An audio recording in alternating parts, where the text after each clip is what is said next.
Les objectifs de développement durable constituent notre boussole. Ils doivent guider nos politiques publiques pour ne laisser personne, ni aucun territoire, sur le bord de la route. Je remercie les co-rapporteurs pour la présentation de ce projet qui témoigne de l'urgence de la situation dans le cadre de l'évaluation à mi-parcours de la mise en œuvre des ODD. Il nous reste 7 ans pour atteindre les objectifs du programme de 2030.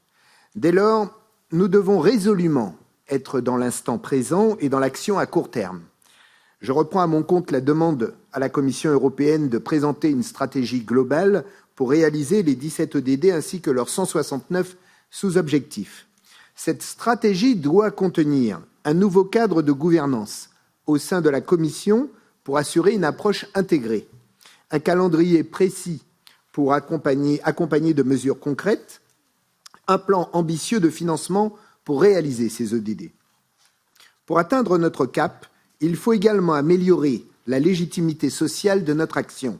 Cela passe par une meilleure inclusion des organisations de la société civile, mais aussi du secteur privé dans nos travaux sur les ODD.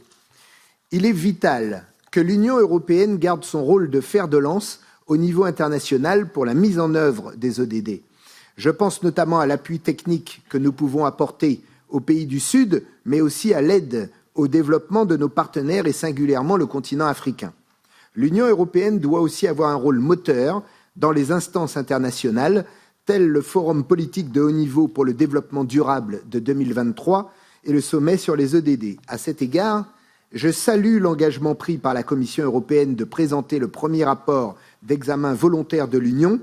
Enfin, plusieurs ODD prioritaires seront examinés cette année. Je pense notamment à l'ODD 6 sur l'eau propre et l'assainissement en cette journée internationale de l'eau, mais aussi à l'ODD 7 sur l'énergie propre et d'un coût abordable, particulièrement important face à l'augmentation du coût de l'énergie.